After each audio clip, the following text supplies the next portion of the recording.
चला खाली या. इकडे या, इकडे. सॉरी साहेब.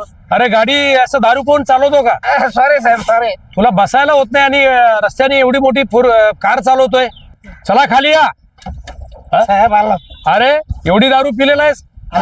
उतर, या इकडे साईडला. खूप पिलेला आहे. खूप याला साहेब अहो माझे वरपर्यंत बोला काय काय करायला सांगा मला. यमाशी एवढं काय का तुमची? ड्रंक अँड ड्राईव्ह मध्ये ही चाचणी करावीच लागते. आवश्यक आहे, आवश्यक आहे. साहेब माफ करा ना. नाही नाही, कसलं माफ नाहीये या ठिकाणी. पिऊन गाडी चालवणे हा फार मोठा गंभीर गुन्हा आहे. तुला माहित आहे की आपल्या देशामध्ये दारू पिऊन गाडी चालवून अपघातामध्ये मरणाऱ्यांची संख्या 18 ते 25 वयोगटातील आहे आणि 1.5 लाख लोक दरवर्षी मृत्यू पावतात.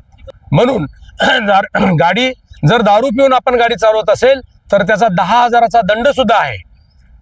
मॅडम यांचं रक्ताची चाचणी करा यांची. Yes sir. चला यांना प्यायची तुम्हाला घरी बसून प्या. दारू पिला तर गाडीत बसू नका. चला पोलीस स्टेशनला. चला. तर पुढील कारवाई करण्यासाठी तुम्हाला आता पोलीस स्टेशनला यावं लागेल. चला. घ्या ना.